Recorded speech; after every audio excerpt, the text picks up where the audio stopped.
مخکې خو ډېر ښکلی مه یم او ټنه چې شروع شو نو د هغې نه پس مه ډکه په دې سیند کې مونږ ډېر په خپله لیدل دي چې پر اوبو پر سر باندې به ګرځېدل چې دا ټنر شروع شو ډاډه ذمه دی پکې کېدی او بارود به پکې استعمالېدل کیمیکل او هغه به دوی د سیند ته راړېله که نه نو د هغې نه پس بیا میان په سیند ګرځېدل او په دې ډن باندې به د جال هم وروشتو نو په یو جال کې به تقریبا 14-15 میان په جوورد کې به دوی پراته په نوم به ژوندي نور د تښتېدو خوراک مراک او په دغه باندې به پې داغونه هم راتلل چې سیلاب راشي نو زما خو خپله دا تجربه ده چې میې ښه ډېرېږي سیوا کېږي لکه خلک وایي چې دا میې نه وړي ټیک ده میې وړي خو راوړي هم ډېر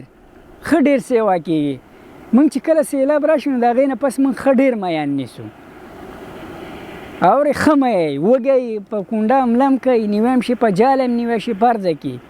میی د سیلاب سره تعلق نه ساتي چې سیلاب یې ویسي یا دا او دا غلطه خبره ده سیلاب راشي ښه میی ډېر شي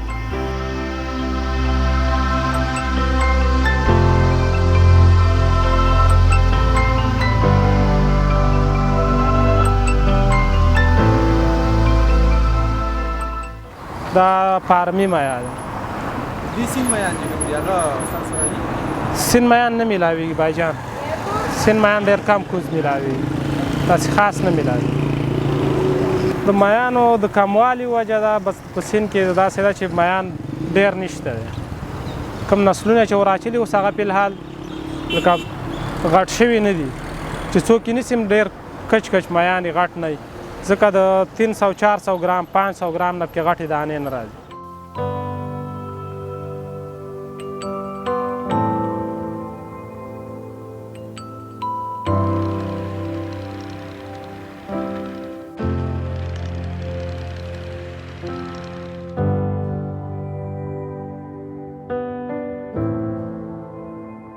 یقیناً ڈیم کی کنسٹرکشن بڑی مشکل چیز ہے بڑی خطرناک چیز ہے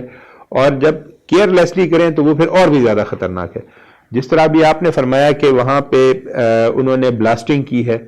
اب اس بلاسٹنگ کے نتیجے میں کیمیکلز وغیرہ تو چلو ٹھیک ہے وہ تو پانی میں آئے ہوں گے لیکن اس کے نتیجے میں جو سلٹ جو پیبلز جو سٹونز جو بجری جو ریت پانی میں آیا ہے وہ پھر کیا کرتا ہے کہ وہ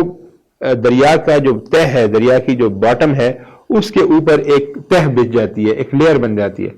اب عموماً یہ جو تیز پانی کی مچھلیاں ہوتی ہیں ان کے انڈے ایسی جگہوں پر یہ انڈے دیتی ہیں جہاں آس پاس کوئی گرینری ہو کوئی ایسی چیز ہو جس سے وہ ایگز اٹیچ ہو جائیں چونکہ ان کے ایگز اگر اٹیچ نہ ہوں تو وہ پھر پانی بہت تیز ہوتا ہے وہ بہا کر لے جائے گا اور ایسی جگہ لے جائے گا جہاں ان کے رہنے کی جگہ نہیں ہے جہاں وہ پیدا بھی ہوں تو سروائیو نہیں کر سکتے زندہ نہیں بچ سکتے تو مجھے یہ لگتا ہے کہ اس بلاسٹنگ کے نتیجے میں اس ریور یہ جو ڈیم بن رہا ہے اس کے نتیجے میں شاید بہت زیادہ سلٹ بہت زیادہ پیبلز ایسے آئے ہیں جنہوں نے مچھلیوں کے جو بریڈنگ گراؤنڈز ہم ان کو کہتے ہیں ان کو ڈسٹرائے کر دیا تو ضرور ہے کہ پھر اس سے پھر بہت تیزی سے فش کی نسل کم ہوتی ہے کیونکہ جو پچھلی بڑی مچھلیاں ہیں وہ انڈے دیتی ہیں وہ سارے ضائع ہو جاتے ہیں